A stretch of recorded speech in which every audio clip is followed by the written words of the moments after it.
Some of the biggest brands in the world are built on a single letter. Like the McDonald's logo is an M, the Netflix logo is an N, the Tesla logo has a T, and the Honda logo has a H. But here's the part most people miss. They didn't just type their single letter and call it a logo. They shaped it, customized it, owned it, and customized it in a way to tailor it to the brand's goals and needs. They gave it a belonging and they gave it a home. And they did this all whilst making sure that it is still readable and recognizable. And this is because a typed letter is just a character, but a designed letter can be an iconic brand. So in this video, I'm going to show you how one letter can carry an entire brand and what separates a basic initial from a powerful lettermark. So let's get into it. I'm pretty sure you recognize all these logos on the right. You got the McDonald's logo, the Netflix logo, and the Honda logo. These logos have become iconic and memorable. Within the first glance, you know what they are without even seeing the name. And that's because they follow the basic set of principles that we're going to cover today and how you can apply these things to your brand as well. So let's get into it. So tip number one is a letter can be iconic. And McDonald's and the Netflix logo did this really well. They customized the letter to serve their business needs. So you can see the McDonald's one, it's a M and also known as the golden arc. And it could also be seen as two French fries coming together. And they did this specifically to make their mark and stand out from the rest because they customized it in a way where it kind of shows what their business goals are and what they do. And not necessarily needs to be what you do as a business, but needs to resemble some sort of thing that you value in your brand and your business. So keep this in mind while you're creating yours. So the right single letter can be as strong as a symbol. If you customize it correctly and put something that's strong and powerful and meaningful to your brand, then you have a winning icon and logo. So it all comes down to the initial concept, the thought process, the research, and tying this up with the illustrations and designs that you come up with before you even get on the digital side of things. So make sure you think of how your brand can be unique from the rest and what separates you and your brand from other businesses in your niche. What do you do better than them and what do you stand for? What do you value?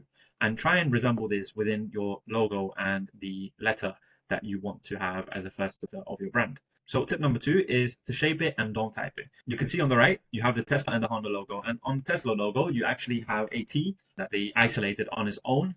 They took one of these elements and kept it as it is. And both logos here are drawn as a mark and not just as a set of font that is just given. So they're drawn and customized in a way to serve the business needs. And the key difference here is a type logo is just a placeholder, whilst the customized logo can be a brand and stand out. Tip number three, you need to give it a home and a belonging. So the Beats puts the B inside a circle, a Honda frames it in a H and a badge. The container turns into a plain letter into an ownable icon. And the shape around the letter does half of the work.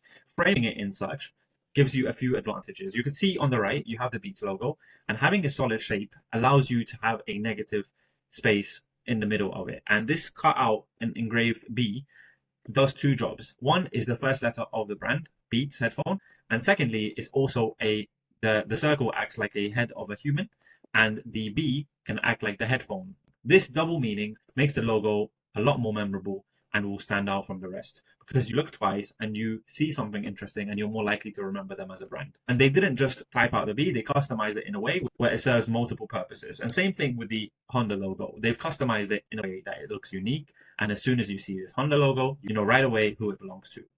Tip number four, this is really important because a lot of people, when they customize their letter of the brand, it's no longer legible and you can't read it properly. So make sure that you can still read it because if you can't, then you need to work on it so it looks more like the shape.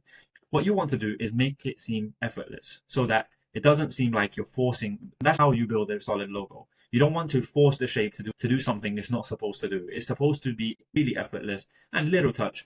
And with that little touch, it makes all the difference and you can recognize multiple elements from it. So you can have the logo and one or two meanings that is meaningful to you and your brand. So customize it in a way where it serves those needs and you will be unstoppable. Number five is your letter is your mark. So you can see one of the examples of the logo I've created for Kerner. It's an app that's an AI agent that helps you manage your daily tasks. And you can see I've customized the K in a way where it stands out from the normal K that's given on a type. And what I did here is I utilized it in a way where it's smiling and also chatting. And you could see in the negative space here on the right, you can see this empty area can also be a chat box, speech box. And using this double meaning utilizes the shape perfectly. And as soon as they see this, the audience are more likely to remember it because it's the little touch and making it uniquely that brand that looks different to all the other brands in that same niche, because that K becomes them and that K becomes their brand. And using this in a way where it serves the needs and is tailored and customized to that specific brand is what makes them stand out.